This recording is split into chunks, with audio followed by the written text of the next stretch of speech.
মা তুমি আর কি রান্না করছো কত? এই বাজি খাই না আমি, এই গুঁড়ো মাছ কত আগ থেকে আমি খাই না। আর কি চিংড়ি মাছ যে জাল দিচ্ছে ওগুলো খাওয়া যায়? চিংড়ি মাছ হাত, আমি বাদি খাবো না। তোমার লেগে প্রতিদিন বড় বড় মাছ মাংস পাবো কই? খাইলে খা, না খাইলে ডিম বেজে খা যা, তো খাওয়া লাগবে না ভাত। হয় এগুলো খাই না আমি খাইলে আমি ডিম বেজে খামো, এই তরকারি আমি খাই না, খাও তোমরা।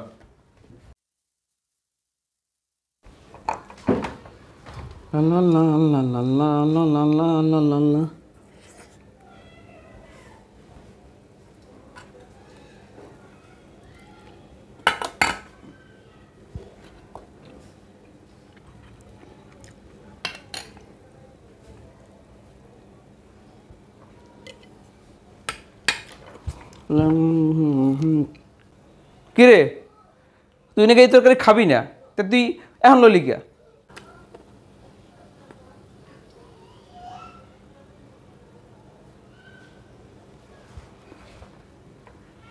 তেলা বলে কি? তুই ডিম পেয়েছে, তুই ডিমও খাইলি, হ্যাঁ তরকারি তুই লইলি, তেলা বলে কি? তরকারি নিয়েছি, আমি একটু শুকনো ভাত খাওয়া যায়, আমি একটু ঝোল নিচ্ছি, এই ঝোল লাগে মাছ তরকারি এই পড়ছে। আমি তরকারি খাই না, হালকা একটু লইছে, কী হয়েছে? ধর আমি বাদি খাবো না, তুমি খাও।